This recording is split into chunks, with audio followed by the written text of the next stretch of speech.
முருக பக்தர்கள் மீது கையை வச்சிங்கன்னா இருக்க மாட்டீங்க. அவர்கள் முருக பக்தர்களா இல்ல ஏதேனும் தவறு செய்தவர்களா, கஞ்சா வித்தாங்களா இல்ல பெண்கள் மீது தவறாக நடந்து கொண்டவர்களா?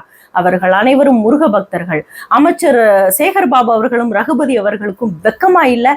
இது இரும்பு கரம் கொண்டு அடக்குவோம்னு சொல்றீங்களே, எங்களுக்கும் அடக்க தெரியும், ஆனால் நாங்கள் பொறுமையாக இருக்கிறோம் அப்படின்னு அண்ணாமலை அவர்கள் இந்த திருப்பரங்குன்ற பிரச்சனையில காட்டமா பேசியிருக்காங்க.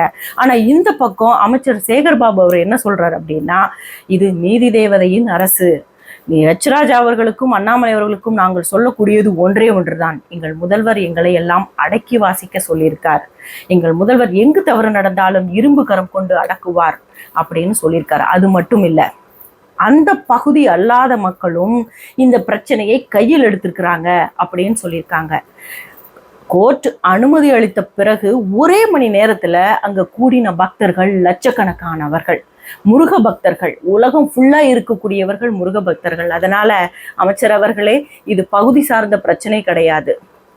திருப்பரங்குன்றத்தின் மேலே இருக்கக்கூடிய திருப்பரங்குன்ற மலை சிக்கந்தர் மலை அல்ல, எங்களுடைய கந்தர் மலை.